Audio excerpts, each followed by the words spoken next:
When it comes to the free will or no free will conversation, just like the self or no self conversation, the thing that is really useful, I think, to just consider is that both parties, whoever says there is free will and whoever says there isn't, whoever says there is a self and whoever says there isn't, they're both using the exact same data set.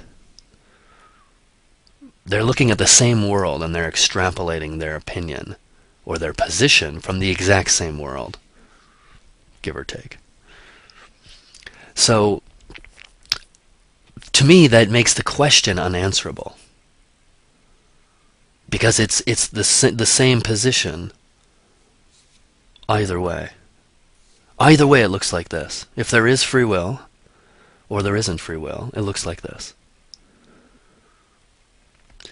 If there is a self or there isn't a self, it looks like this. And what's really fun is, especially with the self question, the no self question, is having a position of no self couldn't benefit anyone. So in some ways, it's the most ridiculous position there is.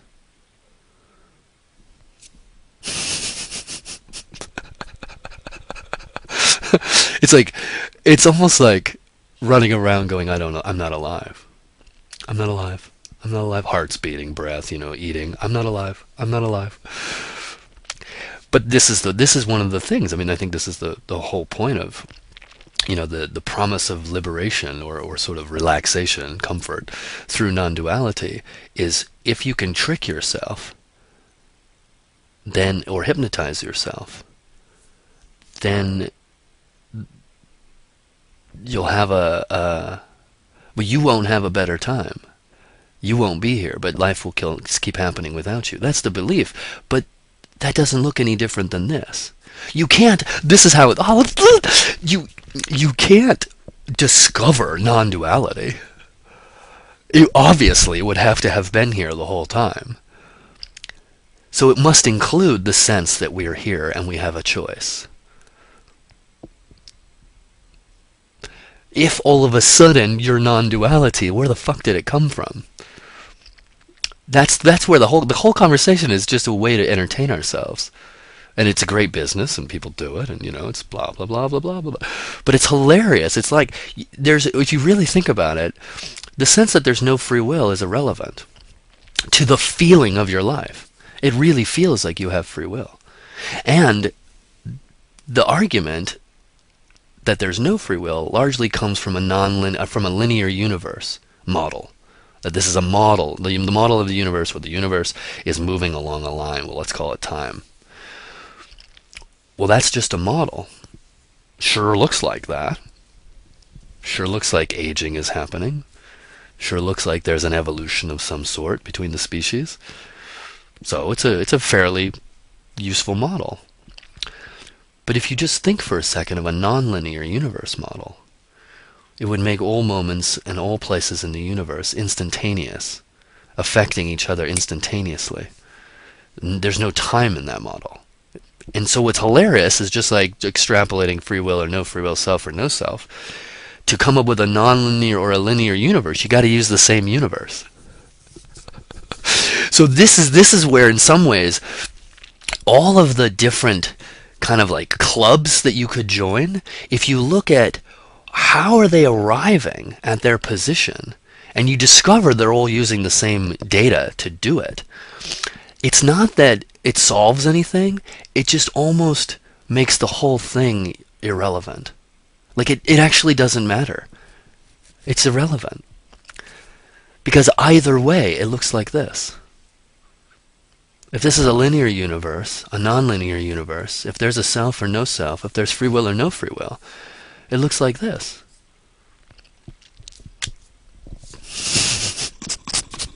So does it matter? Do you even have to figure it out? You do if you want to join any of these clubs.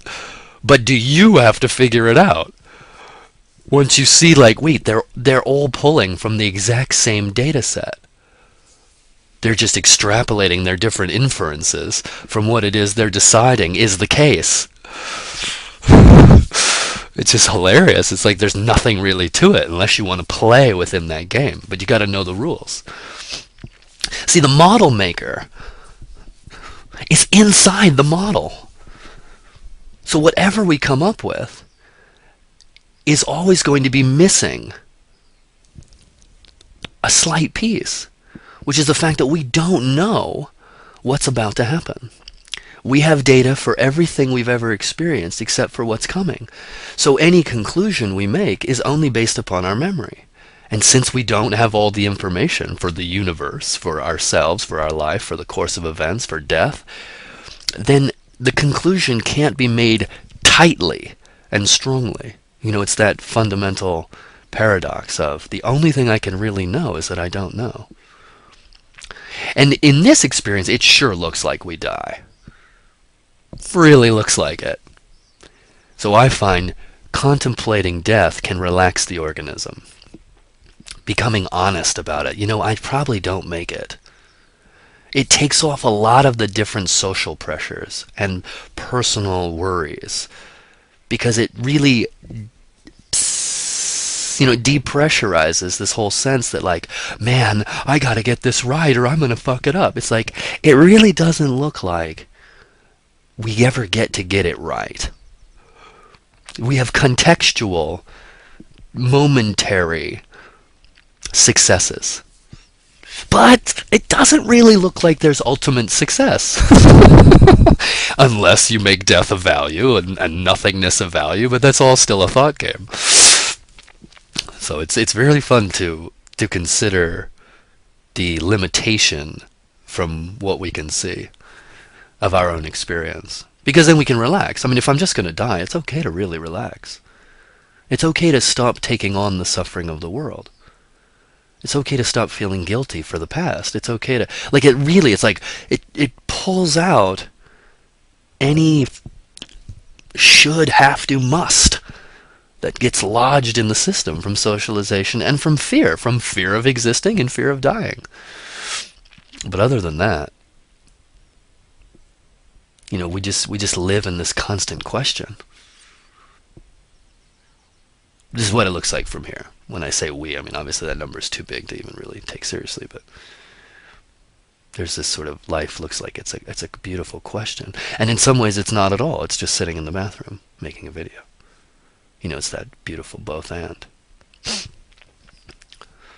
So I don't know if that made sense, but when it comes to the free will, no self, linear universe, non-linear universe, whatever the model is, just know that whoever's making it is using the exact same data as the guy who's making the opposing view.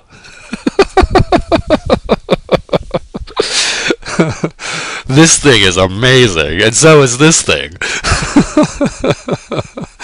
And you could say there's no difference, but there's some fun ways to really kind of test away our oneness theories. And to test away our two-ness theories. It's just like there's constant ways to experiment with these different positions that are all being pulled from the same soup of events. So if you can live in that place of not really, I don't know what's going on here.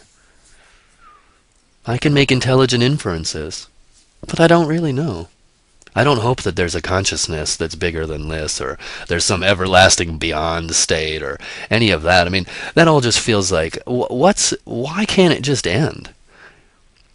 It feels like an organism's afraid, but that's just my view. Like, why can't it just end? It's awesome if it just ends. We just live and then we die. That's more relaxing than any other view I've ever considered. It doesn't make life meaningless. It makes it really incredible. It makes colors and sounds and the struggle of choices and not choices, and it's incredible. Why does it have to be spiritual? Why can't it just be this?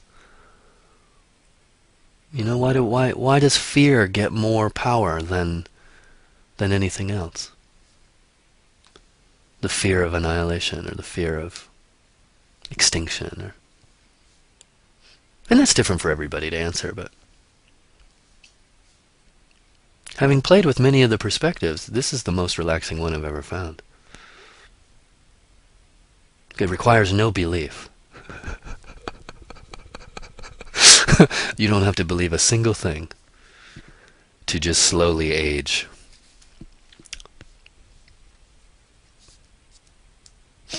Thanks for your time.